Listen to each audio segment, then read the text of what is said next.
Art Society, and we're here with Nicole, Ahona, Doug, Jess, Dean, and Franz for the JCS Talkback. So we'll start with our first question for Doug. How did the process for directing Jesus Christ Superstar differ than a regular show, since JCS has no spoken dialogue? How did I, which? Sorry, I was very fast. No, it wasn't, I was... Okay. Go ahead. So how did the process for directing Jesus Christ Superstar differ than a regular show, since JCS has no spoken dialogue? I guess the thing that comes to mind to me is that I recognized that there was going to be this really intricate relationship between blocking and choreography, and that the storytelling was going to happen as much in the movement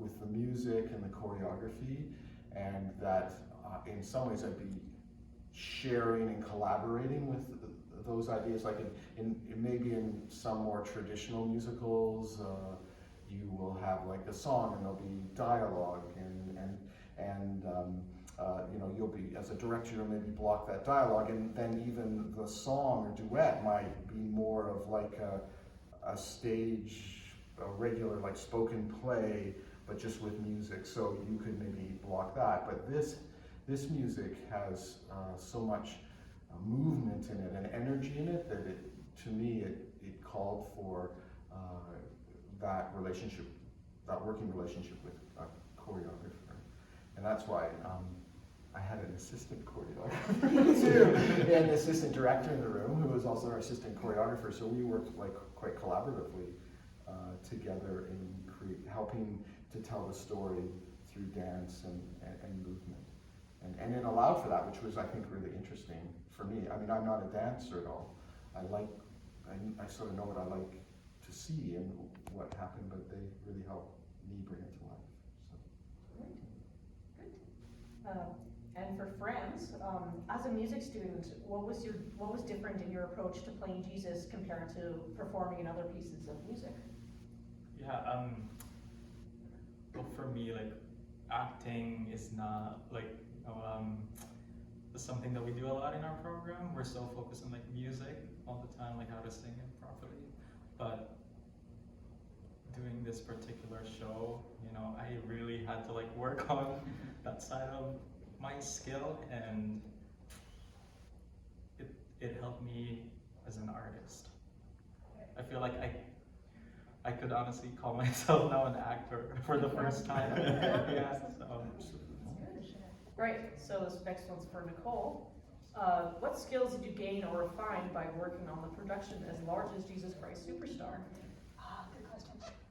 Definitely my scheduling skills stepped up a little bit.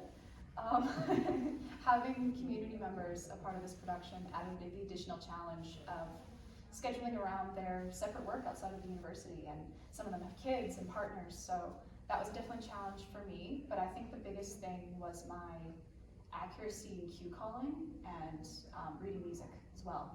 I work off of the piano score when I call cues, so I can get it down to the beat, changing the light. So that would be my biggest challenge, I would say. There's over 300 cues in Jesus Christ Superstar, so I'm just constantly talking to myself up there in the booth.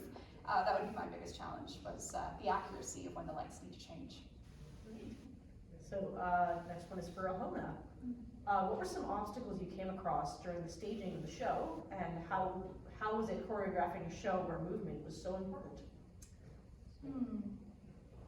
Some of the obstacles I found was incorporating the platforms whenever we could. There was such a wide set that we have for this show, so making sure that it felt full but also focused at some points. And I haven't really worked on a show where like platforms were so like essential to the story and like pulling focus and whatnot, so that was definitely a challenge for me. And I've never actually been an assistant choreographer before, outside of like a club or something, so just the experience in general of like learning choreography day of and then practicing at home and coming back the next rehearsal with it modified for like the singers and actors to like be able to do it was challenging and fun. Yeah. Cool. All right. And Dean, Through your process, what inspired your portrayal of Pilate? Definitely in Pilate's dream, he has like this vision and stuff about like what he sees before him, and then that is the story that ends up happening. And back in the days, they took dreams a lot more seriously than we do nowadays. And so I think in that, in playing Pilate, like really empathetic just towards like Jesus's plight and stuff, and like wanting so hard for him to like not have to get crucified, and then still having the strong desire versus the lack of power that I actually have in the situation. Was a really fun dynamic to play with such a strong character having such little power. It was really fun. Good. And Jess, what did the audition process for a musical on this scale look like? How did you and other performers prepare for the show and before the rehearsal process began? Great question. So it's actually been a long time since I auditioned for a full-length musical like this. It's actually since like the pandemic year. So I was really, really excited when they announced Jesus Christ Superstar. I was really pumped to audition, and the environment in the audition rooms and in the callbacks was really positive. It was obvious that everyone on the panel, like Doug, Benta in the room, and Sandra in the room as well, were very excited about this project and wanted the best for it. So it was really, I felt supported to make offers and try new things during the audition process, which I think was really helpful for me in like getting excited about the material. And then moving forward, once casting was kind of set, it was it was obviously very meticulously done. Like we have the best cast that I think we could have had, and that was definitely like it took a long time to get that nailed down, but it was for good reason, and it was really positive right off the bat. The environment with this project has just been stellar, so it's been great. All right. Thank you guys so much for a great interview, but before we wrap up, Tass would like to hear a favorite moment from each of you while working on the show. So I'll start with Franz and then we'll go down.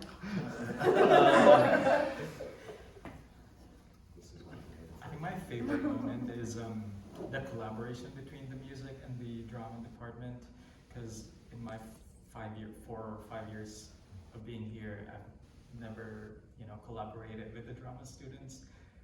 But getting to work with these amazing people, I'm so happy that, I got to do this in my last year of semester, and I will forever cherish this experience. And thanks to Doug and Nicole and Ahona and the rest of my castmates here.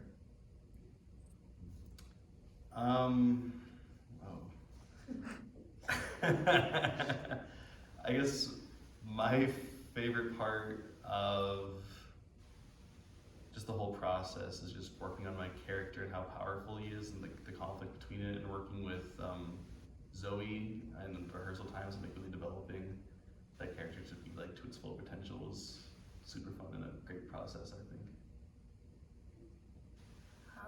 It is very hard to choose a favorite moment because it's been such a fulfilling experience for me, but there were some points at the very beginning of the rehearsal process in January where Doug and I had some really in-depth conversations about character, and those were really, really valuable to me. I really appreciated the time that was taken to unpack all of the characters and the way that we wanted to show them on stage, because these are like people from history that already have, associations and things like that. So that was really positive, and I would also say, like along the lines of what Franz was saying, is that the collaboration between the music and drama department has been so lovely, has been so wonderful, and I hope it sets a culture for that to be more common and less infrequent here, because there's so much that drama kids can learn from music students, and there's so much that music students can learn from drama majors. So that was just fantastic. Wow, this is a really difficult question. Because I've been going to all the performances, and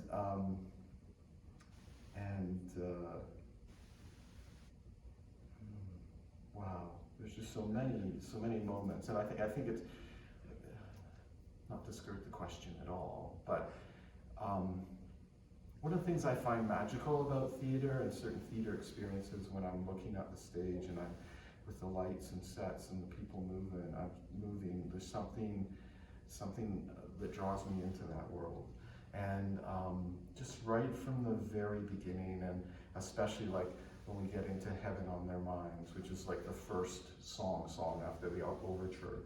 And I see the ensemble working together, and that world comes alive, and I sit there and I go, oh man, this is just such a privilege to be able to be part of this or to see this, and I just want that world to keep unfolding for me.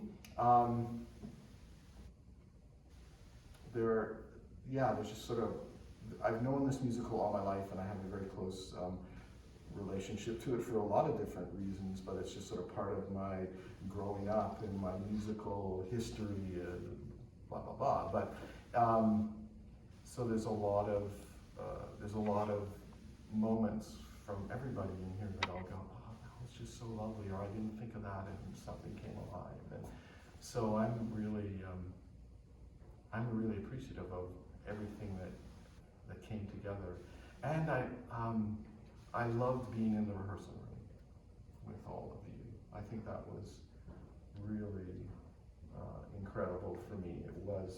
I felt alive, and I love the offers. I guess you might know the serious ones and the absurd ones, because these are great absurd offers, Brice. But it's just been it's been I love working collaboratively, and that's been really special for me. Yeah, as well. Yeah. Not to sound like a suck up, but working alongside Doug has been my favorite part. I haven't, over the past 5 years, I haven't really had the opportunity to have a class with him, because once I got into the voice stream, you were the dean, so associate dean. So I totally missed that year with him. So I was thinking that I would leave this place without being able to meet all the professors here and being able to learn from them. So this opportunity to work alongside you has been great. I've learned a lot, and my confidence has grown so much. So I'm really grateful for that. That's been my favorite part. You rock. You rock.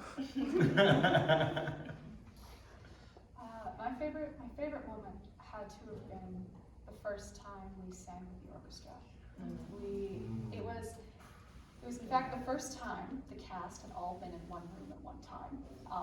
25 of you were hard to wrangle and get together all the time, but that first time we had everybody in the room at one time. We had our full band, our full orchestra. It was the very first time we sang with it, and I just remember sitting in the house going, wow, at that point we had just been rehearsing with pre-recorded soundtracks or with bench on the piano, and it was the first time we had a full orchestra, and my heart soared. I was like, this is beautiful, this is going to be something. And as a quick little one, we often didn't have a lot of people available for our runs. We had to schedule them when we could, so Doug would fill in singing for some certain parts if that person wasn't there. And there was one day that we did have Anis there. It was tricky with his work schedule, but he was so great, he was able to make it there. And we had to tell Doug to stop singing over his lines because he was actually there that day. So that was pretty good too. I'm going to be helpful. And we were like, shh, Doug, let him sing. So I'm going to do that to my you. favorite. From the house. I'm going to stand up and I'll take off your spotlight. Drop the main curtain. I've been saying if I'm Jesus, I feel like Doug is God. You could say that. I think you should say that. All right. So thank you guys for a great interview. Thank you for watching. You can find us at the Theater Arts Society on all social medias.